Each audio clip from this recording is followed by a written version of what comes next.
They talk about it every day, somewhere. If I go to a foreign country, magic, what magic? I mean, it's the same everywhere.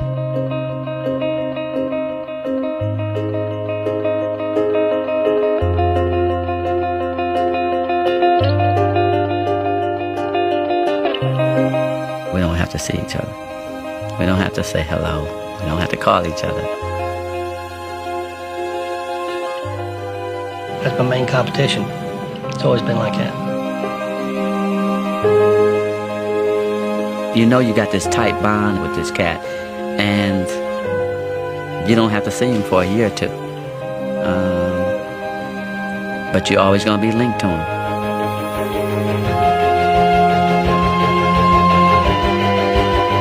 We got this connection, it's never going to be broken. I mean, right to our graves.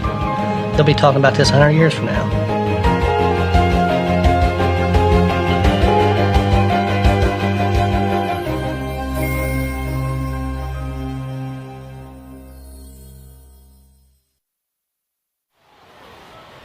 It all began here, in Salt Lake City, Utah, on the night of March 26, 1979. It was the NCAA championship, Indiana State versus Michigan State, a game that still ranks as the highest-rated college final ever on television. A game that's now remembered as a prologue to a rivalry that transformed a sport and intertwined two legacies. But on that night, March 26, 1979, the first time Magic Johnson and Larry Bird ever went head-to-head on a basketball court, they were simply two young men trying to win a very big ball game. Well, this is probably the biggest game I'll ever play in my life, and I just feel like, you know, I'm representing not only myself, my team, but we're representing our school and our town, Terre Haute. Well, it's a dream come true, really, for me. I won the state title back in my home state, and then my next accomplishment was going to the NCAA and playing in a game like tonight in the finals. They were two stars thrown together by the cosmos to compete, but only one of them had been groomed for the spotlight. In his case, it seemed since birth. I think his upbringing in East Lansing really put that smile on his face in the beginning, and it never came off. Born August 14, 1959, Irvin Johnson grew up in Lansing, the gritty industrial capital city of Michigan. Raised under this little roof, he was one of Christine and Irvin Johnson Sr.'s 10 kids. Christine was a school custodian, while Irvin Sr. worked two jobs nearly around the clock. My father, he got up early every morning, 6 o'clock or so, and he went to work on his trash hauling truck every single day. Around noon, he would come home, catch a nap, and then he worked for General Motors for 30 years. And he won an award for never being late and never missed a day.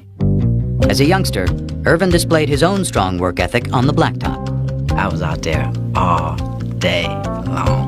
Before we went to school, the bus leave at 7:30. I was out there at 6:30 working on my game. My mother sometimes had to bring me food, or she would have one of my brothers and sisters, go get that boy so he could eat something. From a very young age, Irvin knew what he wanted to do. He had it all planned out. My dreams were to play in the NBA and become a businessman. The first neighborhood basketball powerhouse, Sexton High. I knew the players, I knew the tradition. I wanted to be a part of that. And it was on the west side of town, which was, at that time, predominantly black. But when Lansing, like many cities in the mid-'70s, began busing to desegregated school system, Irvin's journey took an unexpected detour to a predominantly white school across town. My first day at Everett High School was my first time I really had to understand there was a race problem. Nobody white would speak to anybody black, and nobody black would speak to anybody white. A lot of racial tension, a lot of fights, rioting. They didn't want minorities there. He kind of shrugged it off, and basically his attitude was, okay, well, I'll overcome this. Whenever there was any racial problems, the principal would get Irvin and go talk to these kids. I can just see him with his big hands. Calm down, just calm down. He'd break up fights. Talk with his friends, tell him, let it go. We can't fight about everything. Let's just chill, let's play basketball. And there was no dispute over Irvin Johnson's ability to play ball.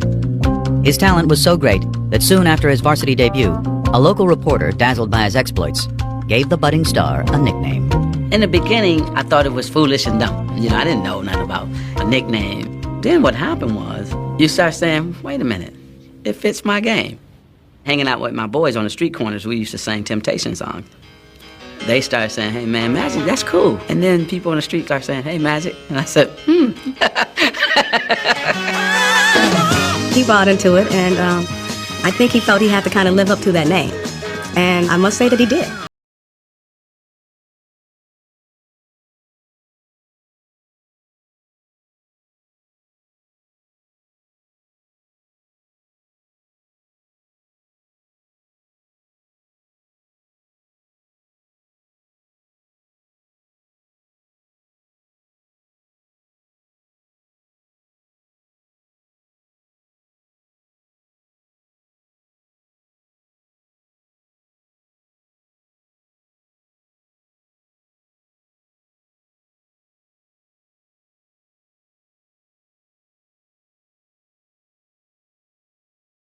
having a kegger tonight, won't you come on by? And I said, what's a kegger? So he said, well, what it is, we get this big keg of beer, and you just go for it. Okay, well, what time does the kegger start? Because regular party time in our neighborhood is 10, 11 o'clock. The kegger starts at 7. I said, the party starts at 7 o'clock? And I said, okay, man, I'm going to come to the kegger. We had a good time. The music was kind of bad, but we had a good time, you know. His senior year, Johnson did at Everett what he had planned to do at Sexton, win the state championship. And when it came to choosing a college, he decided to stay where the love would be assured, home in Lansing. Next year I will be attending Michigan State University. At MSU, Magic's star quickly went national. But atop the college game, he soon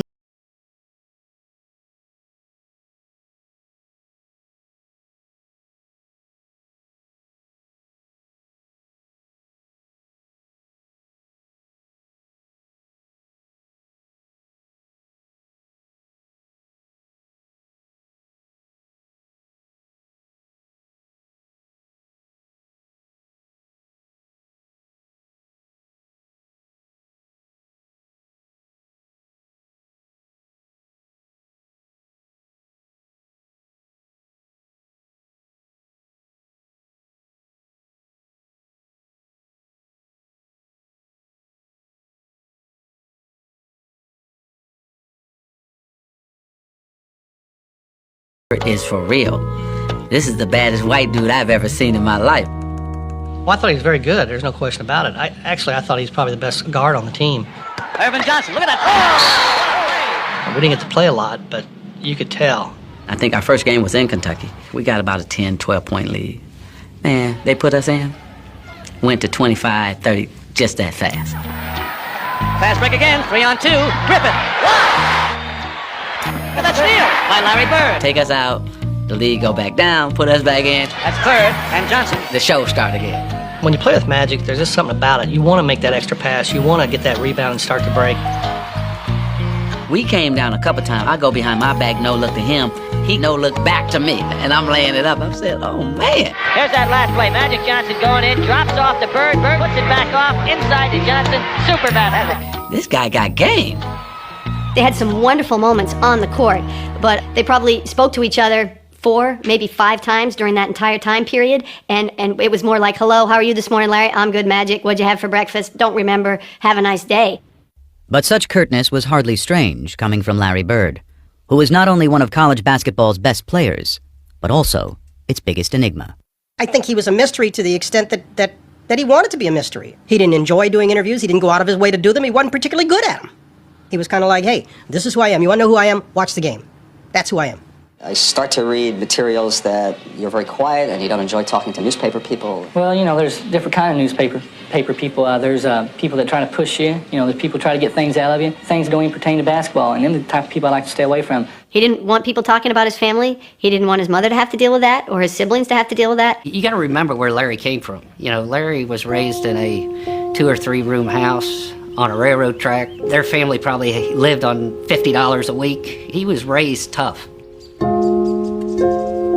Larry Joe Bird grew up in southern Indiana, in the twin towns of French Lick and West Baden. The Valley, as locals call it, was a tough working-class area. Tiny and remote, it was one of the poorest places in the state. I didn't know that people made millions of dollars. I didn't know that everybody had a family car. I was in my own cocoon. I was in a small town with the people I knew, and I thought I'd live there for the rest of my life. Arriving Pearl Harbor Day 1956, Larry was the fourth of 6 kids born to Georgia and Joe Bird. Early on, he and his older brothers earned a reputation around the valley. We were always considered troublemakers.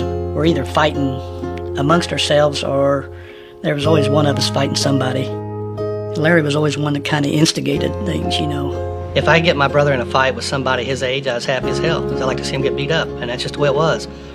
If I got in a scrape with some kid and my brothers didn't come to my side, they knew that when he got home, my dad was going to whip him. Larry and my dad were best of friends. They done everything together.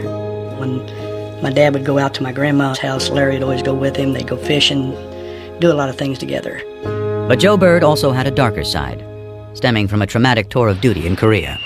Larry remembers waking up in the middle of the night hearing his father's blood-curdling screams from the nightmares he had had from the war. What happened to his father in the war affected his entire life. He was never able to quite get rid of whatever those demons were. A talented craftsman, Joe Bird struggled to hold steady jobs. And even when he was working, his demons would, on occasion, drive him to the bottle. There were times when Joe went out with the guys and had a few beers and the wages didn't come home that night. And that didn't happen every day. It happened once in a while, but when money is as tight as it was for the Birds, once in a while was a major problem for their family. My mom sometimes worked late and sometimes she had 2 jobs, but that's the way it was. I worked at school during my lunch hours, worked at the local grocery store, put up hay in the summer. I mean, if you wanted money, you had to get it on your own. To young Larry, actions spoke louder than words. He was very quiet, kind of hung to himself a little bit. I saw Larry take an F in an English class because he had to get up in front of his peers and give a speech. He said, I'm going to do it. But he just could not get up in front of his friends and talk. He was that shy. Of course, next thing you know, when he knew it was time for all of us together at the gymnasium, well, there he'd be. The minute he'd get a basketball in his hand, things were totally different. Basketball was just, it came to me, seemed like easy. I didn't have the quickness, I didn't have jumping ability, I just thought the game out. By his senior year at Springs Valley High, Larry Bird had sprouted into a star. But Bird was from the Valley, hardly a hotbed of talent in the big-time world of Indiana hoops.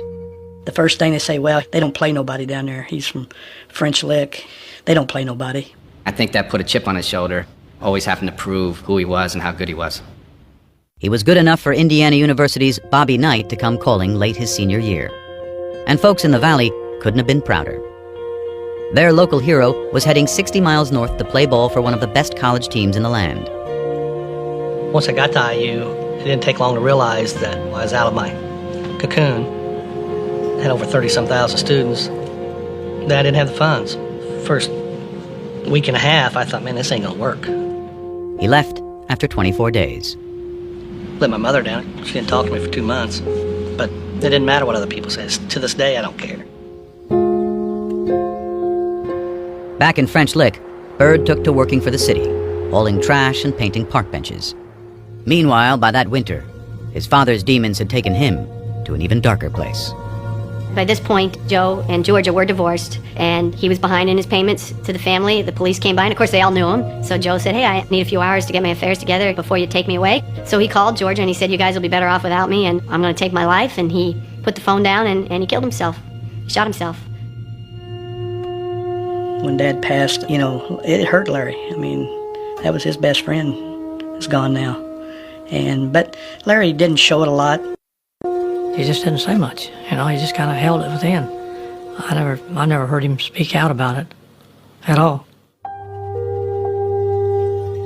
I was mad when I heard about it, and I was madder after the funeral because I thought he sort of cut out on us during a tough time. But he went through a lot in his life. He did what he had to do.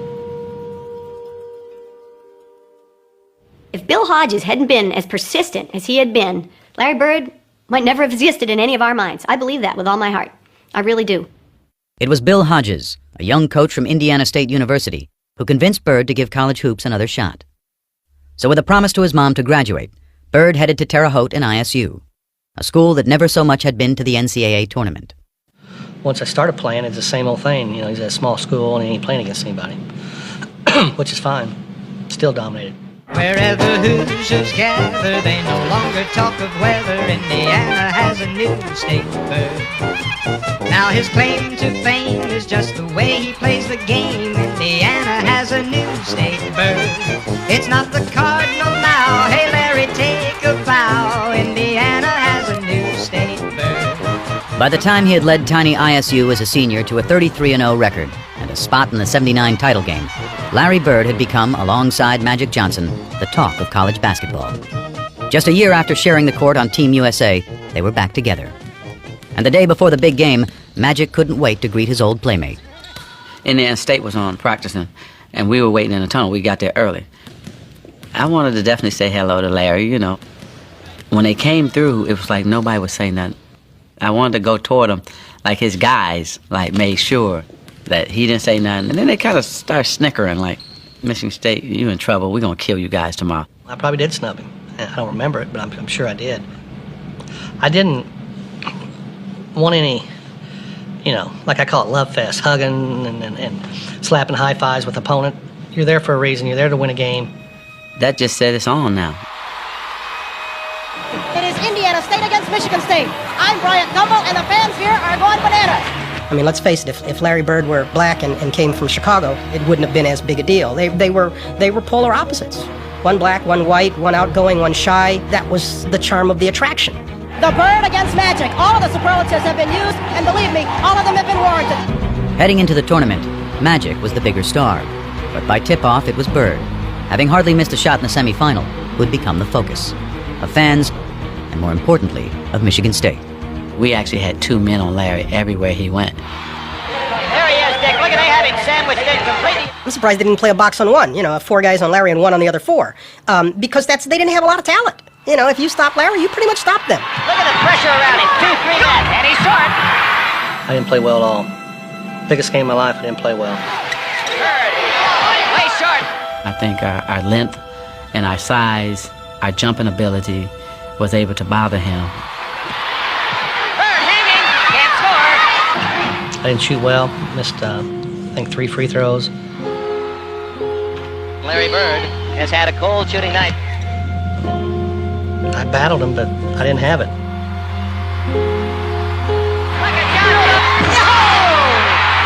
Reloaded the pass.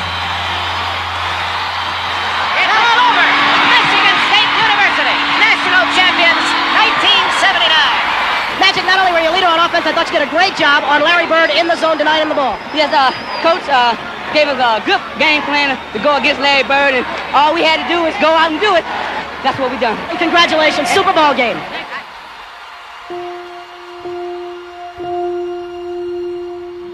It was over, you know. That was my 4 years. I was done. You know, it still hurts. And when you win 33 in a row and you walk into a game, you know, you never know what to expect, but I expect to win. We didn't win. Toughest loss I ever took. I knew it was going to haunt him forever because we were going to see each other a lot.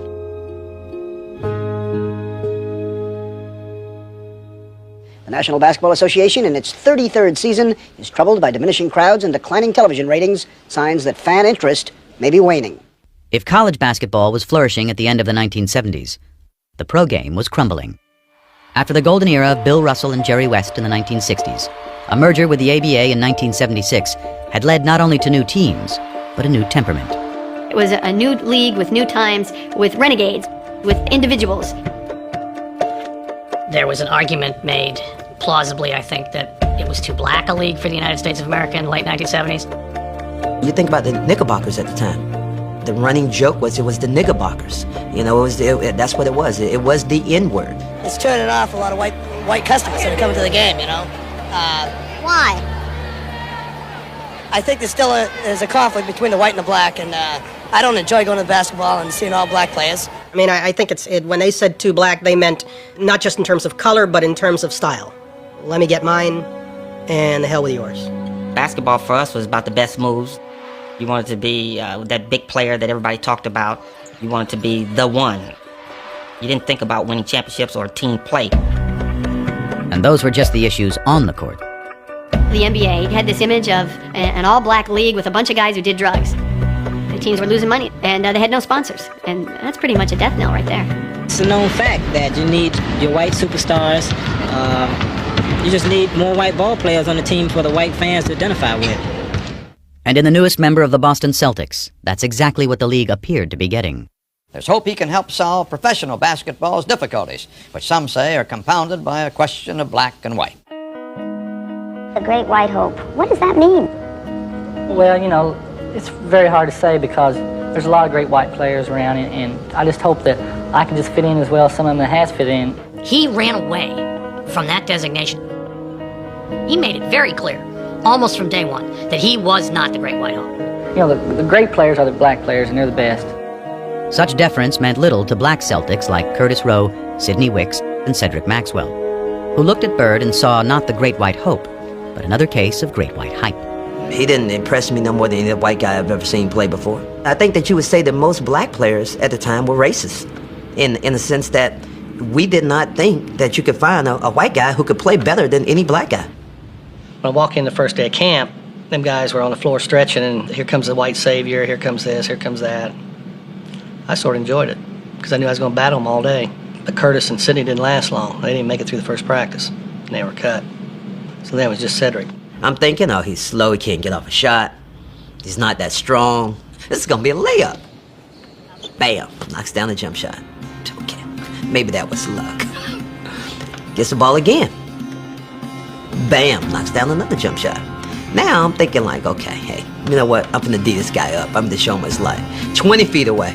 Bam. 25 feet away. Bam. My mind just goes, okay, damn, this white guy can play. It was a good thing, too. The storied Celtics might have been the winningest team in NBA history, but they were fresh off their worst season in 30 years. And in Bird, they had a player who was not only supremely talented, but tough enough to take on any challenge. I always played like everybody in the world was against me. I thought everybody was against me. You should think up things to get me rattled before a game. He knew how to fight. I know that from off the floor. One night, somebody was giving one of his buddies a hard time, and Larry went over and, said, hey, this is my friend, and this guy was a pretty good-sized guy.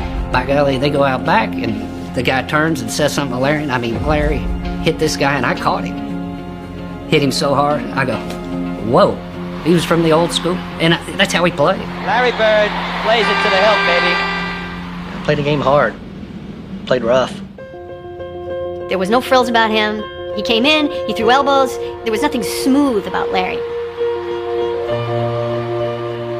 New Englanders like that. They're hardworking people. They like that that's how people view them, and that's what Larry was. Larry Bird follows his own shot. They also like winners. And when Bird led the Celtics to the NBA championship in just his second season, he was finally one of those too. Boston loved Larry Bird. It just wasn't so clear at first how much Bird loved the city back. There's only one place I'd rather be, French Lick. Thank you. Man, Larry was almost agoraphobic in his treatment of anything outside his hometown. He wanted to be the Wizard of Oz. He wanted to intimidate people and keep them at bay. The further we are away from each other, the more I like it. I had a nice little house. I had my little yard. I want to go from there to practice back. If we had a game coming up, I want to go there to the game and back home. It was all basketball. My whole life was basketball. If he was just sitting there with just me, you were looking around mumbling, trying to find things that we had in common that we could talk about. Now, we started talking about basketball, started talking about players. It was, it was great.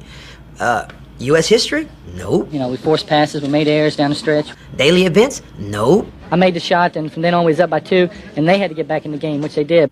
Politics? Nope. Try to not do anything I can't do, or do no more than what I can do. I just go out and try to do my basic game. He proudly dubbed himself the Hick from French Lick, and he looked every bit the part. But those who played him for simple did so at their own peril. One of the great ways, I think, of winding up with no money in your pocket is to think Larry Bird is dumb. Syntax is not intelligence. Unlettered is not stupid. He's got a great sense of humor. He just didn't show that to people. That didn't mean he didn't have it. He did, however, allow the public one small indulgence. You could come out on Saturday and watch him mow his lawn. Huge crowd started to stop.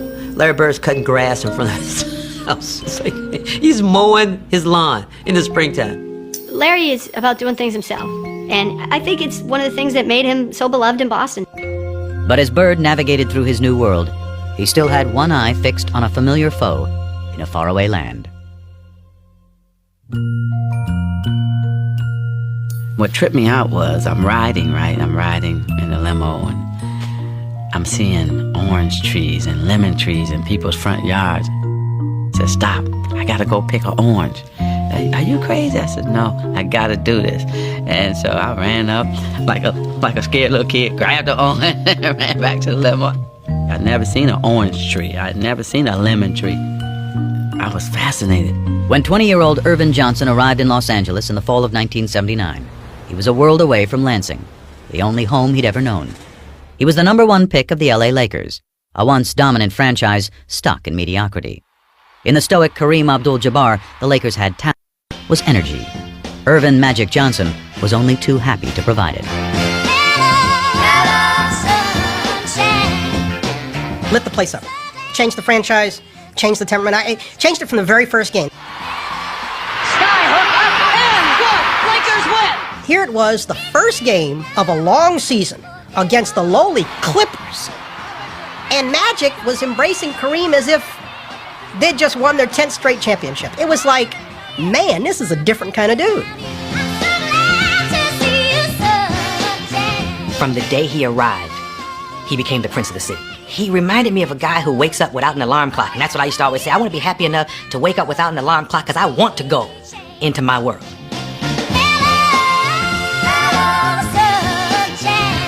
He had it, what it is. As far as I was concerned, the it was not his ability or his size. The it was his attitude, was his leadership, was his mind. I mean, I don't have to talk about Game 6 at Philadelphia. Magic Johnson will shove. In his rookie season, Magic had helped lead the Lakers to the NBA Finals against the Philadelphia 76ers. In Game 6, with an injured Abdul-Jabbar back home in LA, Magic played all 5 positions, scored 42 points, grabbed 15 rebounds, and dished out 7 assists, leading the Lakers to the championship. In just 4 years, he had won titles in high school, college, and the pros. Magic, what do you have that makes you perform like this in these championship games? Well, I don't know, just I love to win. Across the masthead of the Los Angeles Times, the next day it said, it's Magic. He was a star when he first arrived here, coming off the NCAA game. And quickly, during that first season, he became one of the stars in town. But that game put him on another level. That made him the star in town. It's funny how I wanted to meet the celebrities, but they wanted to meet me. I was like shocked. Like, wow, you know who I am? He was young, famous, and after Lakers owner Jerry Buss signed him to a 25-year, $25 million contract, very rich. The kid from Lansing was ready to sample a different kind of fruit. His playboy boss knew all the ripest trees. I said, oh, I'm hanging with him. When they were coming into the box, and he had 10, 20 of them, and look, Irvin, which one you want? And I was like, oh, okay, it's like that? And then he said, I'm going to take you to the Playboy Mansion. What? The mansion? No, you're kidding. I said, yep. So I went there, and my first time, I'm backing up like, I can't believe I'm in, but I'm backing up away, you know. It's like, I'm scared to death. Probably 10 guys to 100 women, you know.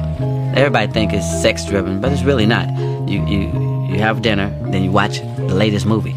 And then, of course, I don't want to ever say that sex wasn't involved, because if you meet somebody and that's what you wanted to do, you did that. But it's really a great experience to go up there. So, yeah, I had fun there. He came to L.A. like the Pied Piper. You know, people were giving him this and giving him that. But, you know, he stayed pretty grounded to the game. Everybody was getting high then, but you can't even smoke a joint around Magic. He had real old school, down in the trenches work ethic. And that was honed in him by his dad, Irvin Johnson Sr. Magic was always this guy. You know, he never did none of that, so I did everything for him. Magic Johnson was living on a natural high. He was starring in the role of a lifetime, point guard of a Hollywood team with an offense called Showtime. He even had the alter ego perfect for the production. I mean, Magic was his stage name. Even he would laugh about it. Well, he always says there's 2 people. There's Irvin Johnson from East Lansing, and there's Magic Johnson from Hollywood. Irvin Johnson is another guy. You know, here's Magic over here, and here's Irvin over here. Irvin is this fun-loving guy. Magic was so serious and dedicated to his game, and he was a crazy, crazy competitor and a crazy man. Irvin, I think, is the smiling kid from Lansing. I think Irvin died about 25 minutes after the NCAA championship game. Irvin doesn't have the ego that Magic has. Magic got a crazy ego, and winning is everything. And Irvin wanted to, along with Magic, conquer LA. After having led the Lakers to 2 NBA titles in their first 4 years in town, Magic and Irvin were well on their way. I think Magic wanted to be friends with Larry Bird. He wanted to be friends with him on the World Invitational Tournament, and Larry just wasn't very receptive. I think he wanted to be friends with him during the Final Four. Larry wouldn't even go over and shake his hand. So now Magic's saying, well, what's with this guy? Everybody loves me. How come you don't love me? And then they get to their rookie year, the first time they play each other, they have a very hard foul. And they have to be separated a little bit. And Magic's like, all right, well, the heck with this guy. You don't like me? Fine. All right, good. I don't like you either. You know, he's a very competitive player, and I'm a very competitive player, and we go head to head, and we go for blood almost. The vibe was nasty. It was ugly. It was, we didn't like each other. I'm the one that did all that, to tell you the truth. I just don't want to be hanging around him. I mean, that was my main competition. And he couldn't escape the memory of losing to him in 1979. Oh, it ate at him bad that he didn't win that national title against Magic. That was something, it just burned him. It was one thing for them to be in the 79 championship. Magic had the better team. Everybody agreed with that.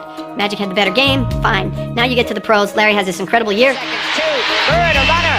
It's good! But there he is, watching in a club, while Magic Johnson wins a championship, and he's thinking, all right, I'm behind 2-0 now.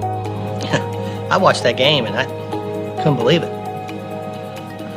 I always wanted to play at that level. But what Bird couldn't possibly have known was that he had inspired Magic's performance when he was named Rookie of the Year earlier that same day. The PR person from the Lakers says, hey, Irvin, the Rookie of the Year voting has come out. And Magic says, okay, well, who won? He said, well, Larry Bird won. And Magic says, well, was it close? And he said, oh, no. He went out that day, yes, to try to win the NBA championship, but also to prove it to one Larry Bird. You know what? I should have been Rookie of the Year. Even though I won the championship, I still wanted to win Rookie of the Year, too. He won that championship. I was pissed. I wanted one. But even after he had won one the next year, his obsession only grew deeper. I'd get up in the mornings and see what he did, because their games came on late. Then you look at the box score.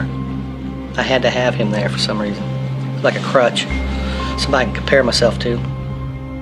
I hated what was being said, that Larry was better than me, and I'm just a guy who can control the game. My first 4 or 5 years, that bothered me a lot. I didn't tell nobody it bothered me, but it did. Their competitive dislike emerged from a greater truth, that on the court, they were doppelgangers. Team-oriented stars who cared about winning above all else. Basketball savants who fused the substance of the 60s with the style of the 70s to create a new and exciting yet selfless way to play the game in the 1980s. Yeah, I'm gonna pass. But I'm gonna pass in a way to make you look like a jackass. They were so similar in the way they competed. I mean, they were two halves of the same brain. Same craziness to excel. I seen that first couple of days I was with him. Basketball IQ off the chart. Seen the game a little different, most players. Playing the game the right way was everything. A lot of guys can just score. A lot of guys can just rebound. A lot of guys can just make plays. We can do it all. Larry and Magic could control the game with 12 shots. It was amazing. They'd be 7 for 12. They'd have 20 points, 15 rebounds, and 12 assists. And you go, man, the guy shot the ball 12 times and was the best player on the court by far. But I think it was tough at first. I don't think either one of them wanted to recognize that they had any equal anywhere in what they did. But they sure as hell didn't want to recognize that their equal happened to be that other guy. That's why we hated each other, too, because we knew we were mirrors of each other. I think for a while, the two of them had to come to grips with that. They had begun changing the game. But with continued low television ratings and tape-delayed finals, the league was struggling to get the word out. When the NBA and CBS signed a new TV deal before the 82-83 season, the rescue plan was simple. Sell more Bird and Magic, and sell them not just as ball players, but as arch-rival characters in their own dramatic saga. You got this slick Showtime African-American guy out west, and you got the lunch bucket, floppy-haired white guy with the bruises all over his body. It's central casting. It's perfect. I mean, this was like made in heaven. In 1979, this idea of Magic and Bird was created, and so that was sort of a no-brainer. We'd have a doubleheader. It would be the Celtics playing first, and the Lakers playing second, and that's the way we did it. And when the Celtics and Lakers both reached the finals just a year into the new TV deal in 1984, it appeared the superstar investment was about to pay off. It was huge. It was probably the biggest moment the NBA had up to that point. You had Boston and LA, East against West. It had all the elements of a classic showdown. Including what was becoming the most inescapable element of all. Did we know that the blacks and whites were lining up, the whites with the Celtics, the blacks with... Of course we knew that. Even in the Celtics' own backyard. They land at Logan Airport at the '84 finals. He's getting accosted by various people who are telling him Larry's going to take him down. But this one older African-American gentleman comes up to me and goes, "Magic, I want to wish you well. Good luck. I want you to crush the Celtics." And he said, "Oh, well, where are you from?" He said, "Well, I'm from Boston." And he said, "You're from Boston and you're rooting for the Lakers? I thought everybody here was crazy about the Celtics." And he looked right at me and said, "Now, why would I root for those white boys?" Boston, after all, was a town still scarred by the ugly busing crisis of the mid-'70s. A violent period of urban unrest, during which white had been pitted against black. The resulting taint on the city nationally, coupled with a Boston roster littered with white players, affirmed to many black Americans that the Celtics were not the team for them. Even today, people said, "You played with the Celtics, and I hated you at that time. I wanted Magic to win. I didn't want that damn Larry Bird to win. We had all these black players, but they looked at us because we had Larry Bird leading us as a team that was white." They were perfect archetypes for what was becoming the biggest story in sports. But for the real-life players, the narrative was much simpler. It's finally going to happen. We get to go head-to-head again. It's just a matter of rolling that ball out there and let's get it on. Welcome then to the Boston Garden and the start of the NBA World Championship Series. I'm Brent Musburger. In each of the last 4 NBA World Championship Series, either Magic or Bird has competed. But this is the first time that the two have gone head-to-head for the title. Man, we jumped out on them that first game, and we won in Boston. And with less than a minute to go in Game 2, the Lakers were closing in on a commanding series lead.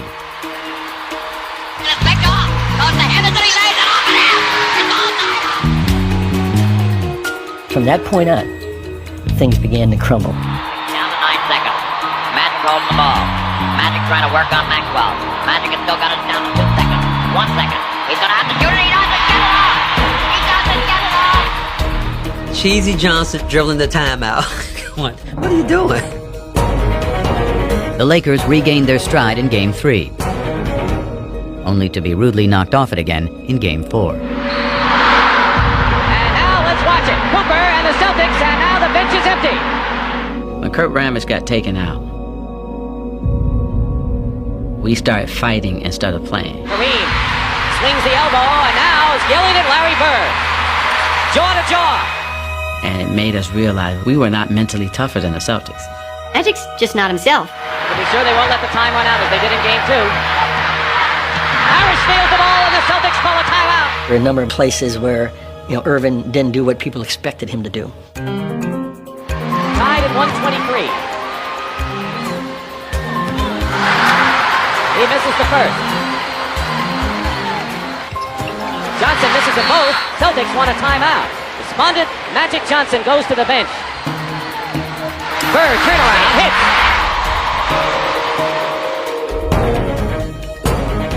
Game 5 went to the Celtics. Game 6 to the Lakers. It was like 1979 all over again, down to 1 game for Bird and Magic. If everybody had to look at it, probably would have said this is going to be a 7-game series. I thought we'd sweep them in 4, but it's went a little bit longer. Now we just have to do it in 7.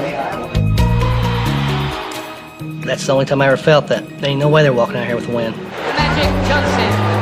No way. Lakers have several chances, and here's Larry Bird chucking down the cross. Bird. How did he do it?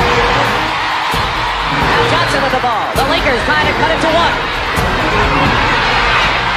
And he loses it.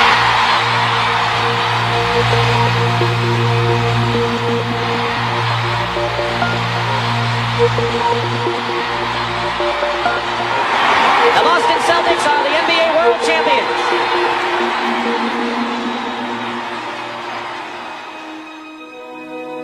I pride myself in being the guy who's going to win it for us and deliver under pressure. And it didn't happen. I hope he was hurting. Hope it killed him. He made some bad plays down the stretch, and nobody in there was happier than me. Not only winning the game makes you feel good, but just knowing the other guy's suffering, and you know he was.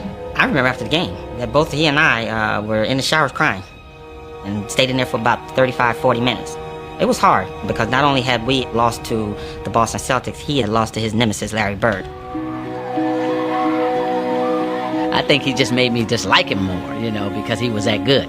And I think you be jealous. You jealous a little bit. Larry, does this get you even with Magic for what happened between Michigan State and Indiana State all those many years ago? Yeah, we're professionals now, but I won this one for Terre Haute. Well, it was a big deal. I remember asking Quinn Buckner about it afterwards. They had a celebration in downtown Boston after they won the championship, and, you know, it was unusual for Larry to have these little outbursts, as Quinn would call them. But, you know, about 11:30 at night, finally he turned to Quinn, he goes, I got him. I finally got him. And he was talking about Magic. The league was rejoicing too. Game 7 of the '84 series was one of CBS's highest-rated telecasts of the year, and the highest-rated game the NBA had ever produced.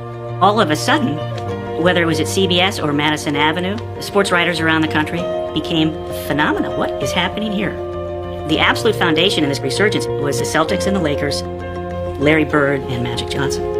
But Magic was in no mood to bask in the accomplishment. I took a media beating. Tragic Magic. This is why we say Larry Bird is better. It's probably the first time ever in my life I was depressed.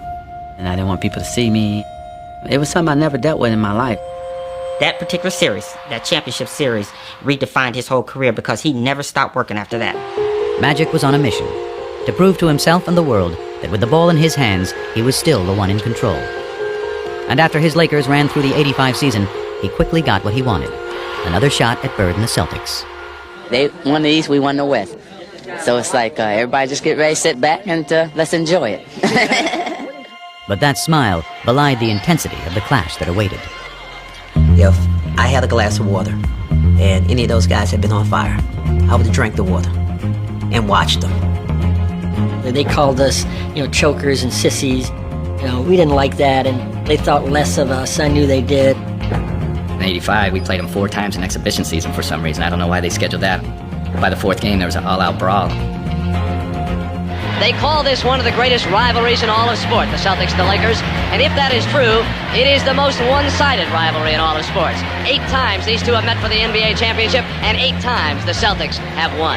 At guard, in his 6th year from Michigan State, at number 32, Magic Johnson. But in the '85 finals, Magic changed the script. Over 6 grueling games, he masterfully controlled the pace with all-around brilliance. He has a triple-double again. Behind their point guard, the Lakers finally knocked out the Celtics, winning the clinching game in the Boston Garden. 3 in 6 years. LA comes to Boston and wins the world title. Redemption for one Magic Johnson. It's a long year last year to wait for this moment right now. Magic had evened the score with Bird on the NBA floor, but the significance of their rivalry and their relationship was still just taking hold. You crazy. I said, you're crazy. I'm not shooting no commercial with Larry. So I said, okay, what, we're going to shoot it in L.A.? I would never went to L.A. to film it. Well, where are we going to shoot it? If you want to shoot a commercial, come to my house. I was like, oh, no. One stoplight. And I thought Lansing was small. I think the plan was, I'm going to go here, I'm going to do what I'm supposed to do, and I'm trying to get up out of here. My plan was that. Even after Converse had convinced Magic and Bird to film a sneaker ad together in the summer of '85, a question remained. How would the two hated rivals on the court get along off of it? I don't know how he's going to react. I don't know how I'm going to react. We didn't even shake hands, so how are we going to do a commercial together? The ad was to be filmed at the home Bird had built for his mom. It featured a full-length basketball court, the day's first location. So they say, okay, you're playing one-on-one, and I'm looking at Larry, and he's looking at me like, is this real? Are we playing? Because, this is Magic and Bird. I could just hear Larry, starting in on, well, you bring it to the basket, I'm going to send it 30 rows up. So the guy was like, no, not like that. A fun game. We were both like, oh, okay. Like, like you can see this relief coming over both of our faces. That brief détente led to the next stage, dialogue. We sat down next to each other. How was your summer? Oh, it's going good. How was yours? It's going great. He said, man, it's a nice spread. You got it. He's asked me, is this where you play? I said, yeah, I play here if it's not windy. If it's raining or windy, I go to the gym. But this is where I do all my work. I see that tractor. You work on the tractor? He said, man, I work on this tractor every day. Larry Bird work on a tractor? He said, yeah. It's just them two walking and talking, and every once in a while they'd stop and one of them would say something, and then they'd start laughing. Then they said, okay, break, it's lunch break time. I was going to my trailer. He said, no, my mother has prepared lunch for us up at the house. We went up to the house and we sat down there and we talked, and my mom, my brothers thought the world of him. His mother was so nice, making sure I had enough to eat. I just saw my mother. It was crazy. He charmed her. You can see it. But that's Magic. He makes everybody feel welcome and warm, and he's a con man. And while Magic charmed Georgia Bird, it was someone else who intrigued her son. He met Irvin at lunch. Irvin is a good dude. I like Irvin a lot better than Magic. I was just so happy to finally be Irvin with him, because Magic was like, I don't know if I want to get to know this guy. But Irvin got a chance to talk about family, how he grew up. We just became two relaxed guys, just talking. That day was great. It was a great day. Beautiful day. Still, for Bird, ever the competitor, that's all it was. Just one day. Magic thinks the next year, okay, well, now we're great friends, so, after the game, we're going to go out, we're going to have a beer. And Larry's like, no, you're right. I know you better. You're a good guy, but I still don't want anything to do with you. He's a happy-go-lucky guy. If me and him got to be really good friends, go out on the court, he could still play the same game. I couldn't. I mean, that's just the way it is. But when the ad hit the airwaves, for others, the perception changed. I saw those limousines going through the cornfields, and I said, no. They didn't sell themselves out. I heard Converse made a pair of Bird shoes for last year's MVP. Yep. But they made a pair of Magic shoes for this year's MVP. Okay, Magic, show me what you got. Well, this is really a business thing. The Bird shoe, the Magic shoe. And maybe that's where the business thing started to get bigger and began to trump who they both really were. It polarized the whole idea of lunch bucket versus Hollywood, white versus black. Just cemented all the differences between them. Kids weren't wearing black gym shoes because they didn't want to be associated with the Larry Bird camp. You wore your white Converse. The basketball rivals had morphed into cultural warriors, and race, more than ever, had become an unavoidable part of the conversation. Yo! But nothing about Bird and Magic had ever been as simple as black and white. One of the big reasons this rivalry became so emblematic of so many things is because it was an easy dichotomy for people to understand. But it's crazy to simplify it as saying white people like Bird and black people like Magic because 13% of the country is black. It wasn't like 87% of basketball fans prefer the Celtics. Who's your favorite basketball player? Magic Johnson. Who's your favorite movie star?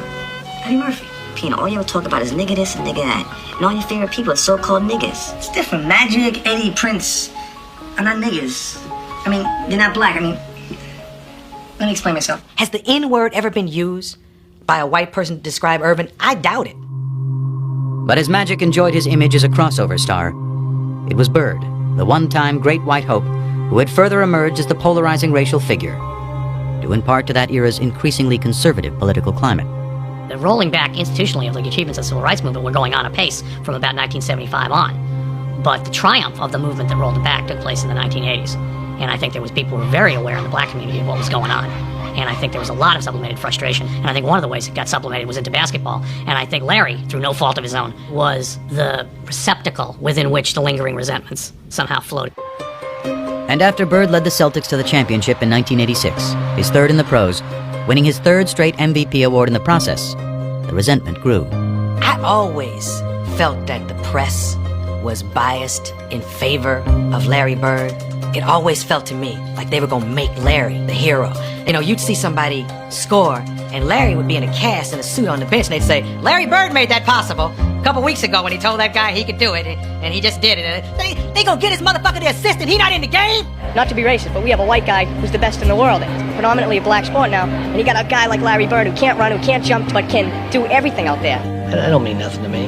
It don't mean anything to me. It never has. I don't know why. I mean, am I doing something wrong here? Bird may have sought to avoid the conversation entirely, but the more he won, the less he could escape it. Now there's a steal by Bird. Underneath the DJ, lays it in. What a play by Bird. In 1987, after Boston beat the Detroit Pistons to advance to the finals for the fourth straight year, Pistons rookie Dennis Rodman called Bird overrated because he was white. His teammate Isaiah Thomas then chimed in with some thoughts of his own. I think Larry is a very, very good basketball player. I think he's an exceptional talent.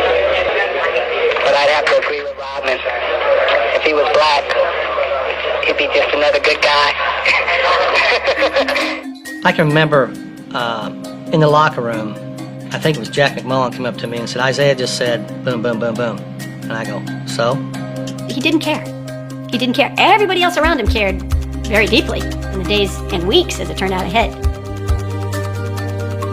I mean, the media made it out like it was something, but it didn't matter to me what Isaiah or Dennis Rodman said, and it still don't. It has no bearing on what I do in my life. He doesn't see race. He really doesn't. And he could have. This guy grew up poor, white, in southern Indiana. Southern Indiana, the home, by the way, of the modern Ku Klux Klan. How he managed not to be affected by the cultural milieu that he grew up in is, I think, a miracle. To me, it's inexplicable. When I was in about the 6th or 7th grade, I couldn't wait till school to be over because I knew over on the courts, the waiters from the hotel would be over there. They were black, older, and they let me play. You know, I always looked at that as I got an opportunity to play against a black man, and they treated me good. I couldn't wait to play against the best, and at that time, they were the best. And in 1987, as Bird vied with Magic to be the best, the flap over Isaiah Thomas's racially fueled remarks forced Bird to address his least favorite topic at the worst possible time. I had to go to a press conference when I was in LA trying to get ready to play the Lakers and tell people I didn't care. This don't bother me. The main thing is if the statements or whatever was said doesn't bother me, I don't think it should bother any of us. From playing all year trying to get back to the finals and play against Magic, this was a distraction. Bird was facing off against Magic for the 3rd time in 4 years, and if their relationship had softened, the determination to beat each other had not. As Game 4 proved, the level of competition between them was higher than ever. Bird played awesome down the stretch of that game. Trailing 2-1 in the series, the Celtics were down by 1 point in the final minute of the game. But Larry Bird wouldn't be easily vanquished. Open is 8. Bird goes for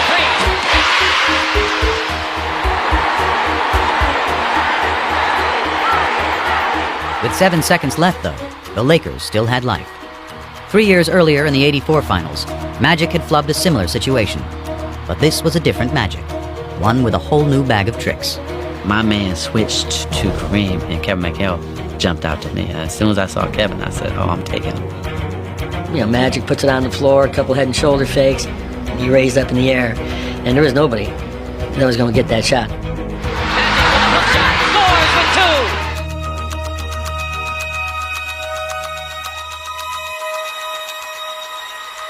I remember after they called timeout thinking, there's still a shot here. Celtics may still win this game. Well, they set up a great play. Bird walked Worthy all the way up, forced the denial all the way up. We've done it before. Clear everybody out, go to the ball and break the corner. He caught it here, and as he caught it, all he had to do was turn. And just turn, and he just let this thing go. Bird fires it. Got a wide open look, couldn't believe it. And I'm standing right there, it is straight as an arrow. Dead on. And the Lakers have won. They were lucky, because it was right on line. He looked at me like, how did you ever leave me that wide open? You gotta be kidding me. Changed the whole series. The Lakers won the series in 6, and in the aftermath of a year in which Magic had won his first MVP, the rivalry suddenly took on a new tone. Magic's just a great basketball player. He's the best I've ever seen, you know. Unbelievable. I don't know what to say. I was shocked that he said it, because I thought to myself, maybe this is the beginning of a new era that's not going to include him. It was the passing of the torch a little bit. After vanquishing Bird in '87, Magic wasn't done winning. The following year, he squared off in the finals against his good friend Isaiah Thomas and the Pistons, beating them to become the NBA's first repeat champions in 2 decades. By the dawn of the '90s, he'd won 5 titles, played in 8 finals, and equaled Bird's MVP tally of 3. But the more Magic won, the less Irvin seemed to be around to reap the spoils. Once I tasted the champagne and the championship, I wanted more of that and more of that. So Magic kept growing because we were successful. And the persona and all that came with that. The Prince of LA was now the king. And in Hollywood, being royalty had its perks. What was Irvin Johnson's vice? Now, you know, my publicist wants me to say winning. But women loved Irvin. Back then, before voicemail, they used to have these mail slots in the hotels where you leave your key. And when we get into a town, Irvin's mail slot would be so packed, and it would be just Susan and a phone number, Linda and a phone number, Joyce and a phone number. I mean, that was every city, every time. I was on top of my game as Magic, so I needed all that around me at that time. The women, the this, the that, Hollywood. Magic was living in a context of sybaritic excess from the minute he walked in the door, and he developed a sweet tooth for it. Sex with several women at the same time. Yeah. Like I said, women have different fantasies. Some want to be with 2 or 3 at a time. You know, one time I had 6 at one time. That's just... I really do believe he looks upon Magic Johnson as a movie character he played. I think Irvin got overwhelmed in L.A. by what it meant to be a star. That's probably true, that the Magic ego swallowed Irvin a little bit, but that's okay, because I couldn't win 5 championships without that. Through all of this haze of women and money and fame and fortune, he still kept basketball at number one. He never seemed to lose that focus. Larry had 2 jobs his last 7 years of playing. It was playing basketball, and then it was him being committed to taking care of his back. He had first heard it in 1985, building the driveway at his mom's house back in French Lick. Larry decides to do it himself. This is Larry Bird, the superstar, out there, breaking his back, literally shoveling gravel. And that was the beginning of a process. I would see him on TV laying down, and then they told me that he had to lay down on planes, different things like that, and I was like, wow. As Magic soared through the prime of his career, Bird was breaking down, his deteriorating back and punishing style of play proving an excruciating mix. From 88 to 92, it was painful to watch. It was painful to cover. Larry is quite ornery when he's not feeling well, which means he was ornery for those next 4 years. He could manage the pain in a way that very few people can do. There'd be days he could come in the office and he couldn't stand up straight. But even after 2 ruptured Achilles tendons and surgery on his back in 1991, Bird kept going to work. Product of a lesson learned many years before, seeing the swollen ankle of a man long since gone. Well, we don't know if it broke or not, but it looked broke to me. Had to go to work and he had to get his boot on, and it took everything I had to help him get that boot on his foot. And he stood up limping, and he says, well, I'll see you this weekend, because he was working construction at the time. And I was pretty amazed how he could fight through that all week, then come home on the weekend, and it was black and swollen, and he'd sit around on the weekend and put that boot on and go again. If you get paid to go to work, you got to go to work. It was a situation that he was seeing almost daily. He had lost the structural stability in his spine, so it would slip into abnormal positions to try and lock itself to get an artificial stability. That's like getting your finger stuck in a door and somebody's still pushing on the door. So what we had to do was unlock his spine, realign it, do techniques that would hold that for 4 hours, 6 hours, that type of thing, and then he'd go play basketball. Every time I would play, I was wondering if I was going to be in a wheelchair. Was I ever going to be able to, walk on the beach or hold my kids? His pain and his quest for basketball became all-encompassing. Very few people really knew what Larry was living with, because this was Larry's issue, and there was no sharing of his pain. I probably should have retired in 88, 89, but it's that competition. Maybe one more chance, me and Magic get together in the finals, but it never happened. I'm sleeping, really, laying down, just waiting on the game, and the phone rings, and the voice says, hey, you got to come back to L.A. And I said, okay, why? Well, I can't tell you until you get to L.A. So I said, okay. 2 hours later, he was in the office of Lakers team physician Michael Melman. Dr. Melman starts to tell me that, through the physical that I took, that they discovered that I had HIV.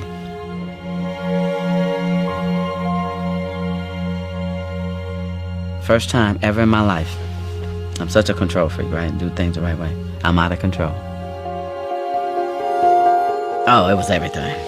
How is it possible? What happened? How did it happen to me? And my mind is racing, and then you're just devastated. Further complicating things, Magic had gotten married just 2 months earlier, and he feared the worst for his new bride, Cookie, who was pregnant with their first child.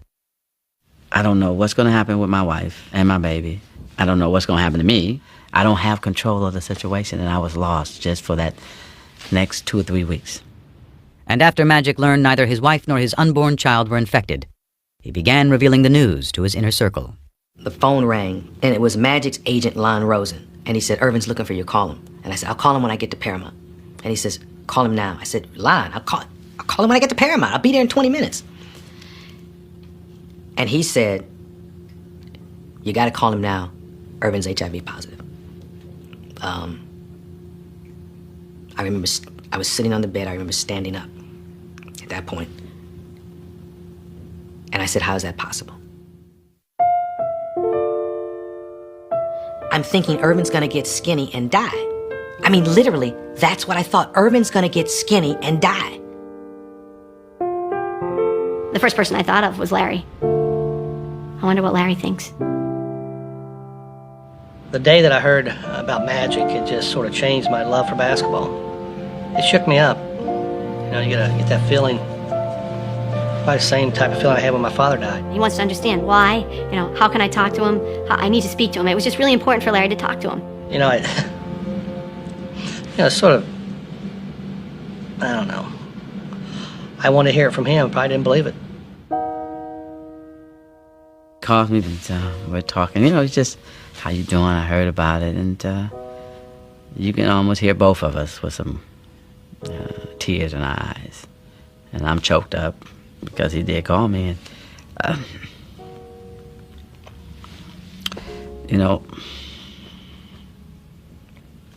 when something happens,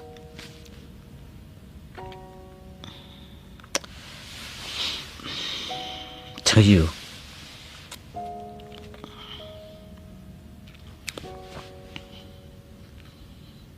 and then you find out who really your friends are and people who really care about you. You figure all those battles, all those things we had to go through as warriors, as competitors, and as men. And here this man says, hey, you know what, man, you're okay. And so that was the greatest moment for me, too, to have him check on me and to make sure I was okay. First of all, let me say good late afternoon. Because of the HIV virus that I have attained, I will have to retire from the Lakers today. It's the only press conference I've ever been in where I've seen reporters cry. I mean, we thought this guy was in total denial. I plan on going on, living for a long time, bugging you guys like I've always have. We thought this smile was going to be wiped off his face forever, and he was going to die, we're going to watch him die in public. I just remember in the room, he was joking, and I'm sitting there looking at him crying, and he's like, Coop, man, I'm going to be okay. I'm going to be okay. It's going to be all right. I am going to go on, I'm going to beat it, and I'm going to have fun. Sure, come on. You're going to beat this? And to him, it was a contest. Larry Bird and Magic Johnson, AIDS and Magic Johnson, he's same thing. It's just a different game, different rules, but I'm still going to win. He wasn't planning on going nowhere. Irvin was planning that day to find the right medicine, to eat right, get rest, and live forever. That's what he was planning. Thank you again, and I'll see you soon.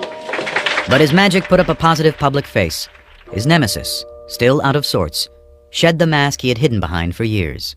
He was visibly like, wow, how could that happen? It really set him back. Probably the two toughest days I've had since my father passed away, and I've been very depressed and sort of been out of it. I listened to him talk in this press conference about how devastated he was, and I remember thinking to myself, goddamn, Larry found Irvin. Just out of the blue, something like that happening. It's just, I've never had, other than one other instance, and I was hoping I'd never see that again, because I remember how I felt weeks after that. And yesterday was just a sad day. And at his game that night, Bird was forced to confront pain he couldn't so easily play through. Didn't want to be there that night. First time ever. And really last. I remember we played in Atlanta. Had no feel for the game, This wasn't a good time to be out there. Never had that before. That night he threw a pass. I'll never forget, he threw a half-court pass behind his back for a layup. And if you blurred your eyes, you squinted your eyes, it looked like magic. And that was Larry saying goodbye. You know, I mean, this competition thing is amazing, what it does to you. What you put your body through and what you do and what you say and how you feel, and knowing that he's not there wouldn't feel right. But I think it's all them years that, you know, what's he doing? What if he's practicing this hard? I bet he shot 500 shots a day and I didn't get 500 in. It's always that mind games. Bird played through the 91-92 season, his last in the NBA, but a part of him was already gone. I didn't check the papers anymore, you know, it didn't matter. I still want to compete, you know, but it wasn't the same. It really wasn't. With the exception of that year when he was called Tragic Johnson because on the basketball court things didn't shake down properly, this is the first time I'm hearing ignorance, hatred, vicious, nasty things. There was some of my former teammates who had their own little things that they were talking about and why this happened to me. You know anybody else that's heterosexual that got it? Come on, man. You're in denial.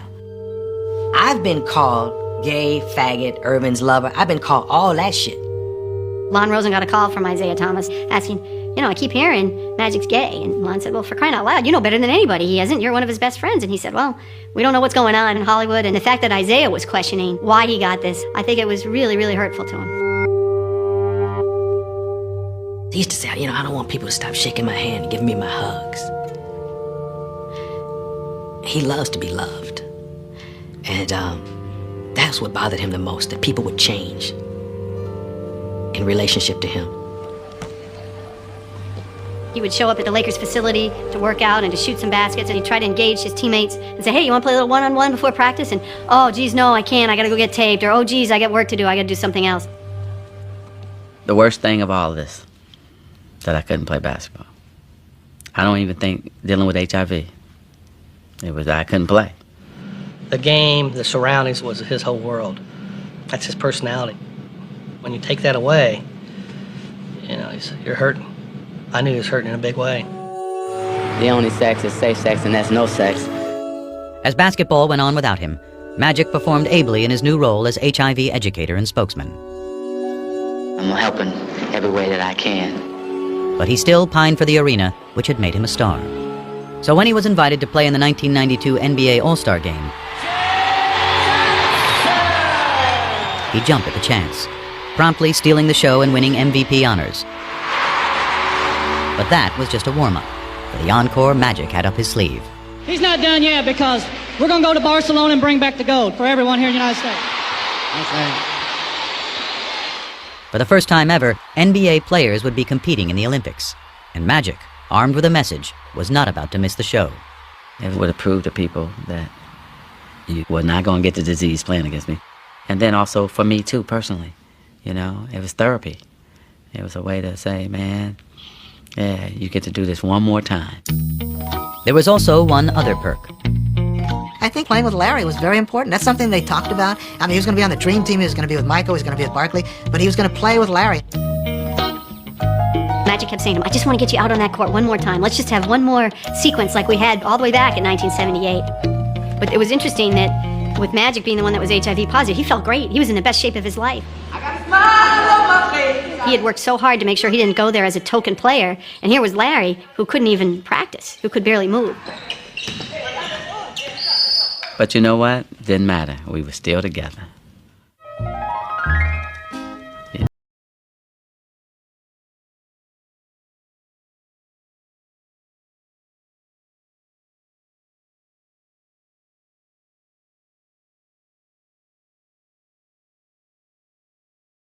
And when he got his opportunity, he switched a few. I see love that I know. And who's taking the last shot with the game on the line? When I got my opportunity, I still was Magic.